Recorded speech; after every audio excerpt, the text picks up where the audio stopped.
নমস্কার সবাইকে আর সবাইকে শুভ জন্মাষ্টমী। আমার জন্মাষ্টমীর ভিডিওটা দিতে একটু দেরি হয়ে গেল। দেখো গোপলুর জন্য কি সুন্দর একটা ড্রেস নিয়ে এসেছি, আর গোপলুকে স্নান করানোর জন্য সব কিছু রেডি করে নিয়েছি। চন্দন, ঘি, মধু, অগ্রু, দই, দুধ, গঙ্গার জল আর জল। এখন আমি একে একে সব কিছু দিয়ে গোপলুকে স্নান করিয়ে নেব।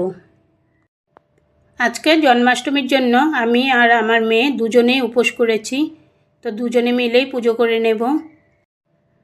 তোমরা দেখতেই পারলে গোপলুকে চন্দন মাখানো হয়ে গেছে। এবার ঘি, মধু আর অগ্রু দিয়ে দেব। এখানে আমি জন্মাষ্টমী আমার সাধ্য অনুসারে খুব সাধারণভাবেই পালন করি। আমার বাড়িতেও গোপাল আছে, আমি বাড়িতে থাকলে গোপালকে অনেক কিছু বানিয়েও ভোগ দিই।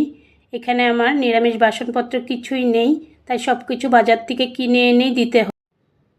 তোমরা যদি আমার আগের ভিডিওগুলো দেখো তাহলে বুঝবে আমি কিভাবে জন্মাষ্টমী পালন করি। আমার আগের ভিডিওগুলো ইউটিউবে দেওয়া আছে। গোপলুকে দই আর দুধও দিয়ে দেওয়া হলো। এবার গঙ্গার জল দিয়ে তারপর জল দিয়ে ভালো করে স্নান করিয়ে নেব। দেখো গোপলুর স্নান হয়ে গেছে, আর গোপলুকে ভালো করে মুছিয়ে গোপলুর ড্রেসও পরিয়ে নিয়েছে। এবার আসনে বসিয়ে তারপর বাকি জিনিসগুলোও পরিয়ে দেবে।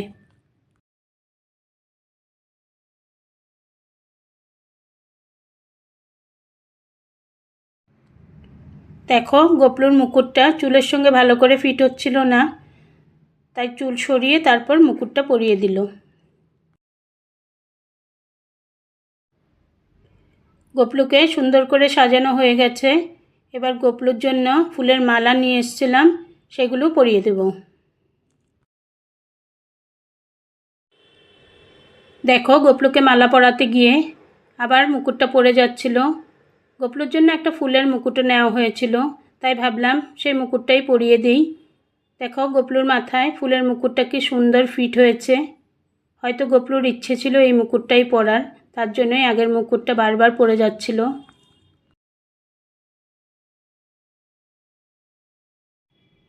এবার সব কিছুই সাজানো গুছানো কমপ্লিট। আর দেখো আমার গোপলুকে কি সুন্দর লাগছে, আর তোমরাও কমেন্ট করে জানাবে আমার গোপলুকে কেমন লাগছে, আর আমার এই ভিডিওটা কেমন হয়েছে সেটাও তোমরা জানাবে।